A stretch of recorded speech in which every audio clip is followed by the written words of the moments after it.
Bagaimana tadi Pak Suryadi cerita, orang-orang yang punya luka yang sama, katakanlah ulkus seperti itu, dengan orang satunya ikhlas, banyak zikir, ternyata penyembuhannya lebih cepat, gitu Pak ya? Seperti itu. Itu yang saya katakan di awal tadi. Islam memegang konsep bahwa kesehatan itu mulainya dari kolbu. Maka mulai sekarang teman sekalian, jaga hati kita. Ya. Kalau Anda, kita teman sekalian diberi pilihan, makan sama tidak makan, pilih yang mana? Pilih makan, saya pun pilih makan. Ya. Mana makan itu memenuhi hawa nafsu kan, maka malaikat tidak diberikan nafsu sehingga mereka nggak makan. Oke?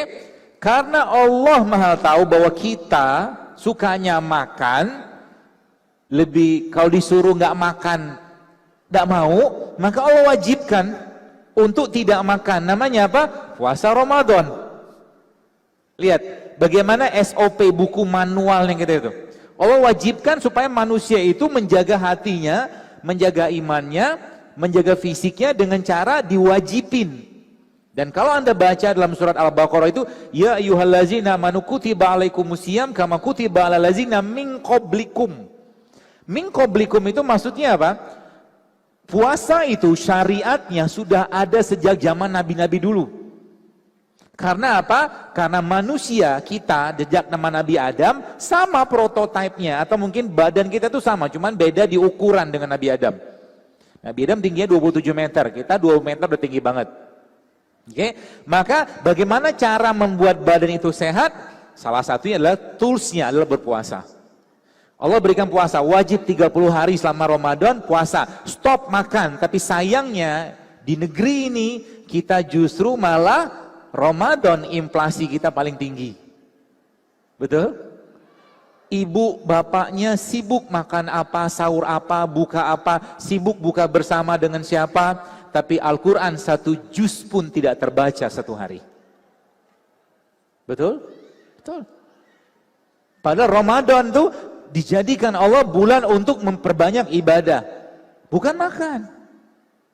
Allah kasih selesai Ramadan teman sekalian. Selesai Ramadan Allah kasih lagi 6 hari Syawal. Lihat. 6 hari Syawal ini teman sekalian diberikan waktu lagi untuk benar-benar bersih-bersih badan. Gak dipakai juga. Allah kasih lagi. Setelah 6 hari Syawal Allah kasih lagi. Namanya apa? Puasa Senin Kamis. Senin Kamis. Lalu Allah kasih lagi puasa Ayyamul Bid 3 hari sebulan. Lihat, ada apa ya? Ada SOP yang sangat jelas di situ. Saya baca buku ini judulnya The Longevity Solution. Ya, yang mengarang 2 dokter Amerika. Mereka ini menterapi pasien-pasiennya mereka dengan apa? Dengan puasa. Dan puasanya apa? Puasa Daud, puasa Senin Kamis, dan puasa 3 hari dalam sebulan. Harusnya orang ini kalau kenal Islam, masuk Islam. Karena Nabi sudah sampaikan itu 1400 tahun yang lalu. Bayangkan teman sekalian, SOP udah jelas banget. Ini yang bahasa saya itu software. Manusia untuk menjalankan peran dia sebagai Abdullah, maka dia harus sehat. Tidak mungkin manusia itu bisa menjalankan atau beribadah kalau nggak sehat. Maka Allah ciptakan apa? Sarana prasarananya. Ada tanda kutip softwarenya, ada hardwarenya. Softwarenya apa? Tadi. Wa an tasumu khairul lakum in kuntum ta'malun. Dan kalau kamu tahu puasa itu lebih baik untukmu, kata Allah. Artinya apa? Nabi SAW contohkan kepada kita. Bagaimana Nabi mengajarkan kepada kita? Oh, pertanyaan. Saya kira mobil mau dipindahin. Nabi ajarkan kepada kita. Nabi SAW selama hidupnya tidak pernah kenyang. Nabi nggak pernah kenyang.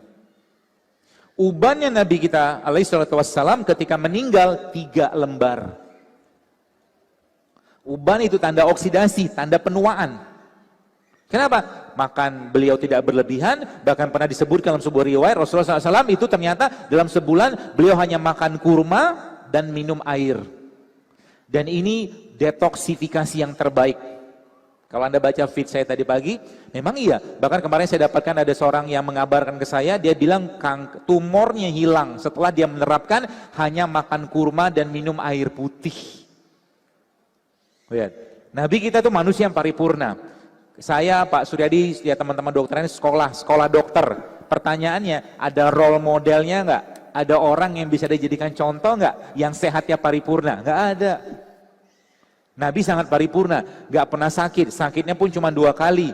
Ketika beliau diracun oleh seorang wanita Yahudi dengan daging kambing, dan ketika beliau meninggal. Itu aja sakit yang berat, lain nggak ada. Artinya apa? Kalau kita sekarang banyak penyakit, sakit-sakitan, banyak keluhan, artinya ada hal-hal dalam Al-Quran dan sunnah Nabi SAW yang kita langgar. Itu aja. Pasti kita langgar. Maka dibekasi Allah softwarenya. Tadi kita bicara tentang software pertama. Software pertama itu namanya puasa. Maka mulai sekarang teman sekalian, kalau Anda mau sehat, jangan biasakan banyak-banyak makan. Dan makan yang terbaik adalah di waktu matahari masih terbit dan sebelum matahari tenggelam, itu makan paling baik. Maka Nabi mencontohkan apa? Rasulullah SAW ketika ba'da isya, beliau tidak makan, tidur. Itu contohnya begitu.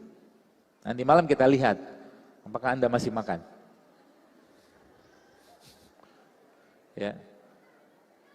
Nabi itu seperti, pola makan Nabi itu sederhana sekali, sangat sederhana. Ya, nggak banyak kayak kita zaman sekarang yang inilah itu segala macam, ya. Ada makanan beliau makan, nggak ada makanan ya puasa. Selesai, seperti itu aja sebenarnya. Oke? Itu tools yang pertama. Kita lihat lagi, kolbu itu bisa disehatkan dengan puasa. Maka salah satu yang sering saya sampaikan bahwa kita tidak akan bisa merasakan dekatnya diri kita dengan Allah, bisa tergetar hati kita, bisa berlinangan air mata dalam keadaan perut kenyang. Nggak bisa. Maka kata kuncinya apa mulai sekarang? Jangan makan untuk kenyang, tapi makanlah untuk memenuhi hak tubuh kita. Dengan hak itu kita bisa beribadah kepada Allah itu. Jangan makan untuk kenyang. Dan Nabi kasih clue-nya, sepertiga untuk makan, sepertiga untuk minum, sepertiga untuk udara. Kata Allah apa? Wa kulu wasrobu wa la tusrifu. Makan kalian, tapi jangan berlebihan. Jadi mulai sekarang jangan makan sampai kenyang. Stop makan. Kenapa? Kalau sampai kenyang, maka iman kita bisa lemah, kata ulama. Ya, seperti itu. Itu tools yang pertama, puasa. Tools atau software yang kedua, ista'inu bis sabri was shalah. Mintalah pertolongan kepada Allah dengan sabar dan sholat. Lagi sakit, apapun sakitnya, ambil air wudhu ya, lalu sholatlah 2 rakaat. Minta petunjuk sama Allah, ya Allah, aku zolim dengan diriku, aku zolim dengan makananku selama ini. Maka beri aku petunjuk ya Rob, apa tumbuhan atau produk yang kau ciptakan di atas tanahmu ini ya Allah, yang bisa mengobati, menyembuhkan penyakitku dengan izinmu dengan sangat mudah. Orang lupa sering doa kayak begitu. Betul? Ketika sakit yang dicari siapa? Dokter, rumah sakit, herbalis. Dia lupa ada Tuhan yang menyembuhkannya dia. Pertanyaannya, apakah dengan ketika kita makan sesuatu itu Allah sembuhkan? Allah alam kita nggak tahu. Hanya Allah yang tahu. Ini akidah kayak begitu. Mau Allah sembuhkan silakan, itu kehendak Allah. Mau Allah belum sembuhkan silakan. Maka kan sabar. Lagi ada penyakit sekian tahun nyampahin badan, sekian tahun makan yang nggak sehat. Tanya dokter, herbal apa yang cepat mengobati penyakit saya? Mana bisa cepat? Badan sudah penuh dengan sampah. Gitu loh. Sabar sedikit. Ya. Istaini bisabri was shalah. Oke? Nabi SAW mencontohkan seperti itu teman sekalian. Nabi ketika beliau ada masalah yang beliau kerjakan pertama kali apa? Beliau berwudu dan sholat 2 rakaat. Minta petunjuk sama Allah. Maka saya katakan demi Allah, Allah bisa sembuhkan kita dengan sangat mudah. Bahkan dengan air kayak begini, kalau Allah berkehendak, Allah sembuhkan kita. Ini akidah kayak begitu. Ini yang zaman sekarang orang lupa. Lupa dengan surat Asy-Syu'ara, Allah bilang apa? Faiza maritu fahuwa yashfin, kata Allah. Dan kalau engkau sakit, aku yang sembuhkan. Bukan herbalmu, bukan inimu, bukan teorimu. Orang-orang ikhlas meminta kepada Allah, sebagaimana seorang Nabi pernah sakit, lalu dia berdoa kepada Allah, ya Allah sembuhkan penyakit, maka Allah wahyukan kepada Nabi tadi, minum tumbuhan ini segala macam, dan dia sembuh dengan izin Allah. Tapi ketika dia sakit lagi, dia lupa doa, sakit yang sama, dia makan obat yang sama, Allah tidak sembuhkan.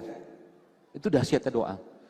Maka jangan, kalau bahasa itu jangan songong di hadapan Allah. Teorinya kita, kehebatan kita, ilmu kita. Kalau Allah belum berkehendak nggak bisa. Yang Allah butuhkan adalah hamba-hambanya yang ikhlas. Ikhlas apa? Fafirru ilallah. Maka orang yang rajin tahajud, rajin sedekah, rajin puasa, rajin sholat duha, dan rajin baca Quran tidak akan mungkin kena penyakit degeneratif. Tidak mungkin. Kenapa? Semua syariat dalam Islam menyehatkan, tapi kita tidak melakukannya untuk sehat. Kita melakukannya karena ketaatan dan kewajiban. Kita bicara tentang madu. Sekarang mungkin sains menjelaskan tentang madu yang luar biasa. Tapi Nabi sudah jelaskan 1400 tahun yang lalu. Sekarang kita ada penelitian, baca penelitian tentang dahsyatnya sholat tahajud yang bisa meningkatkan imunitas seseorang. Dan bahkan, kalau boleh saya katakan, kalau Anda mau bebas kanker, jangan pernah lepas tahajud. Wallahi. Kalau mau bebas penyakit-penyakit kardiovaskuler, jangan pernah lepas membaca Al-Quran. Saya kemarin dapatkan sebuah penelitian sederhana dari seorang dokter. Dia beberapa sampelnya dikit Pak Sur. Dia itu penelitiannya tentang orang darah tinggi sama darah rendah. Itu sama beliau disuruh baca Quran dan berzikir. Yang darah rendah kembali normal, yang darah tinggi menjadi normal coba. Itu dahsyat Al-Quran. Kenapa sekarang orang tidak bergetar hatinya dengan Al-Quran? Wallahualam kita nggak tahu apa, tapi mungkin hatinya begitu keras dari makanan tadi, mungkin dari yang tidak halal yang masuk, dari behavior dia, dari adab dia segala macam, sehingga Al-Quran tidak bisa memberikan efek ke badannya. Ibnu Qayyim Al-Jauziyah pernah demam suatu hari. Diceritakan sebuah riwayat, apa yang dia kerjakan? Dia bacakan Al-Fatihah ke badannya, dia usapkan dengan Al-Fatihah tadi, dan seketika itu demamnya turun. Kenapa kita sekarang nggak bisa? Karena imannya kita banyak terkontaminasi dengan hal yang berhubungan dengan akidah. Maka saya agak heran ada orang bisa menangis nonton film ini, film itu, bisa menangis mendengarkan musik ini, musik itu, tapi kenapa tidak keluar air matanya ketika Al-Quran dibacakan? Musibah besar. Ketika Al-Quran itu dibacakan, apa yang terjadi? Harusnya kolbunya bergetar. Harusnya dosa tadi yang bahasa saya seperti radikal bebas tadi itu rontok semua. Tapi satu ayat dibaca belum juga dapat efek. 2 ayat, 3 ayat, 1 lembar, dah juga terlalu banyak dosa yang ada pada hatinya sehingga Al-Quran tidak menjadi asbab kesembuhannya sebagaimana yang Allah sampaikan dalam Al-Quran. Kata Allah apa? Wa nunazzilu minal Qur'an ma huwa syifaa rahmatul lil mu'minin, kata Allah. Kami jadikan Al-Quran sebagai syifa, sebagai penyembuh.